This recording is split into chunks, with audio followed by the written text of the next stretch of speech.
بسم الله. اللهم صل وسلم عليك يا رسول الله. نقولكم مرحبا بكم في قناتي طاخ تدابير سيدو.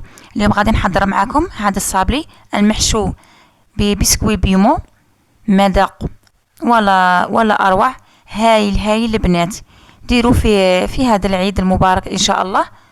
كما راكم تشوفوا وصفه رائعه تستحق التجربه. نبداو البنات. هنايا عندي هادو الاشكال.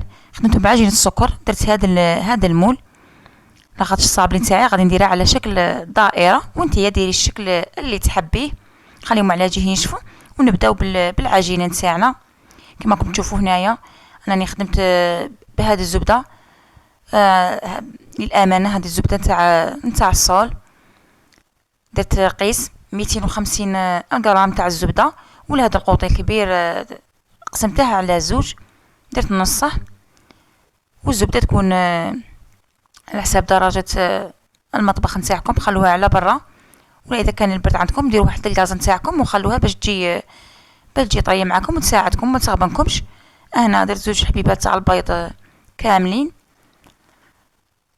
وعندي نص الكاس نتاع الزيت ولا نص الكيله اللي تبدو بها كملوا بها. جبت لكم مقادير مضبوطه باش تنجح معكم. وهنايا عندي نص الكيله ولا نص الكاس نتاع السكر الناعم. وهنايا زدت نكهه اللوز اللي تعطينا مذاق رائع لهذا الصابلي نتاعنا. اذا ما كانش متوفر تقدري ديري الفانيليا ولا الموجود عندك. وهنايا درت قيس زوج مغيرفات تاع شوكولا تاع الطلي، زوج مغيرفات صغار عامرين، ولا غير دير مغيرفه كبيره بصح تكون معمره بالبزاف. كما راكم تشوفوا هنايا نجيب الفوين تاعي ولا الضراب، ولا تقدري غير بيدك وديري هذا الكاطو نتاعك. يسيو تخلطوها غايه، لازم البنات تخلطوا هذا الخلط تاعكم غايه.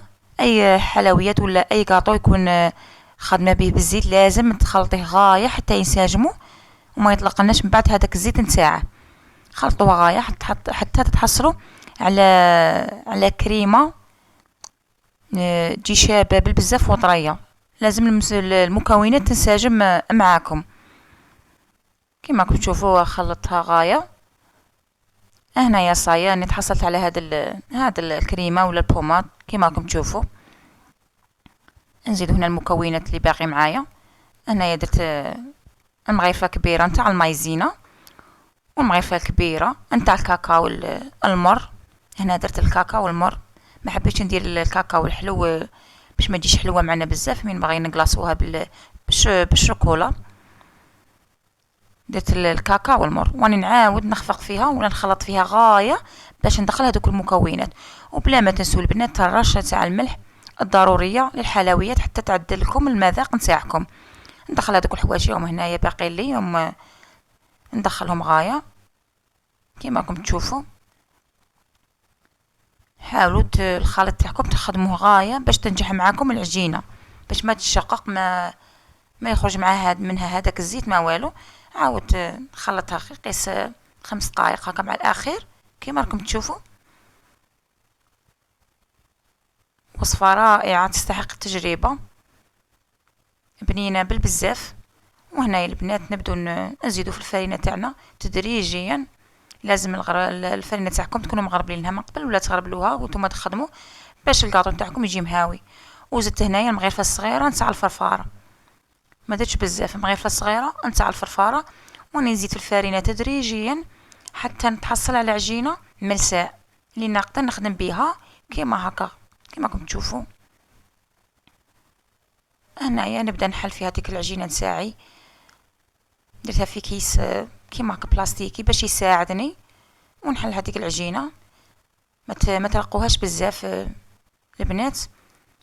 ونبدا نطبع فيها، نطبعها على درتها هنا على شكل دائره وانتيا كيما حبيتي. وندير الفرن تاعي يشعل مسبقا على 180 درجه. وكي ندخلوا الكاطو نتاعنا نقصوا له على المتوسط ونخلوها غير قيس ما تنشف معانا، ما تخلوهاش تحمر معاكم ولا غير قيس ما تنشف معانا الكاطو نتاعنا.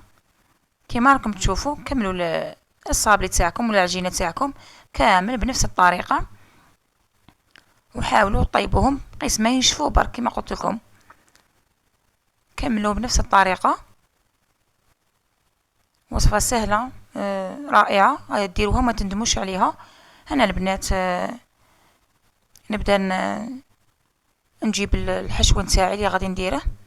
انا عندي الكيله نتاع الكاوكاو اللي قليتها وطحنتها، وعندي 2 كيلات تاع بسكوي بيمو، عندي 2 كيلات بسكوي بيمو، وهنايا درت لهم ربع كاس تاع نتاع الزبده المذابه، وراني ندخل فيها دوك المكونات الناشفه معايا ندخل فيهم كيما هكا قيس ما يتبسولي.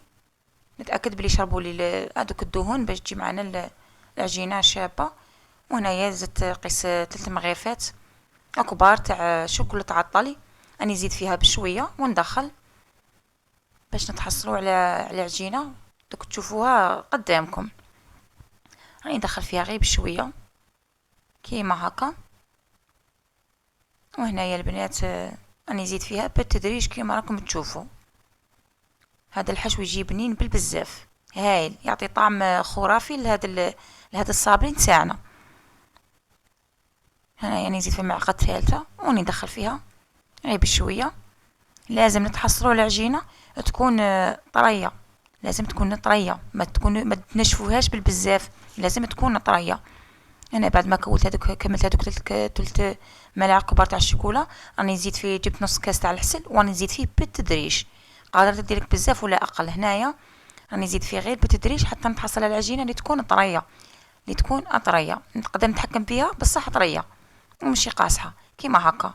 انا هنايا بقى لي من نص الكاس، بقى لي هذا الربع ولا قسمه غرفه كبيره. نجيب هذاك الحشو نتاعي ونحلاه بالحلال في هذاك الكيس نتاعي.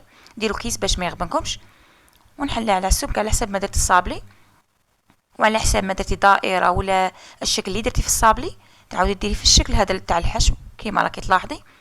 ونجيب الصابلي نتاعي ندير حبه صابلي من تحت وندير حشو في الوسط، ونزيد ندير حبه صابلي من فوق كيما راكي تلاحظي في الفيديو. هنا بعد ما كملتهم كامل كيما راكي تلاحظي، هنايا صاي كملتهم جاو روعه كيما قلت لكم البنات. حبه صابلي من تحت، حبه حشو في الوسط، وحبه صابلي من فوق. هنايا صاي نروحو نديروا لها الطليه تاعها. هنا عندي الشوكولا تاعي ذوبت على حمام مائي، درت لها 2 مغرفات كبار تاع الزيت ومغرفات تاع الحليب، وراني نطلي فيهم كيما راكي تشوفي. نديروا هذه الطريقه نتاع الكالفو ونقصوا الزائد ولا الفائض، لازم تنقصوا هذاك الزائد. كملوهم بنفس الطريقه ولا حساب المنوال اللي راكم تشوفوا فيه.